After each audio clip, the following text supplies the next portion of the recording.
मोठी बातमी समोर येते। राज ठाकरे यांची पोस्ट, महाराष्ट्राची काय अवस्था झाली। विधिमंडळातील राड्यावरून राज ठाकरे यांची प्रतिक्रिया आता समोर येते। भविष्यात विधिमंडळात आमदारांचे खून झाले तरी आश्चर्य वाटणार नाही। कालच्या पडळकर आणि आव्हाडांच्या समर्थकांमध्ये झालेल्या राड्यावरून आता राज ठाकरे यांची प्रतिक्रिया समोर येते।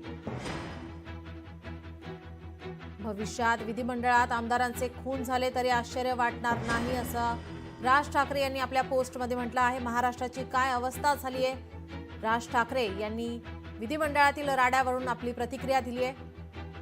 कालच्या पडळकर आणि आव्हाडांच्या समर्थकांमध्ये झालेल्या राड्यावरून राज ठाकरे यांची प्रतिक्रिया समोर येत आहे।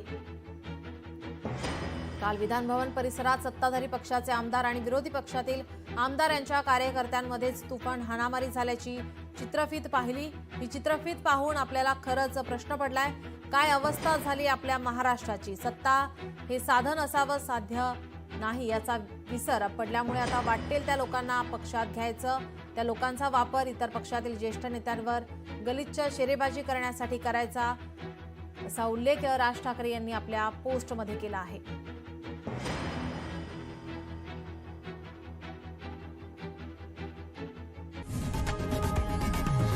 लोकशाही मराठी ऐका, पहा, जागरूक रहा।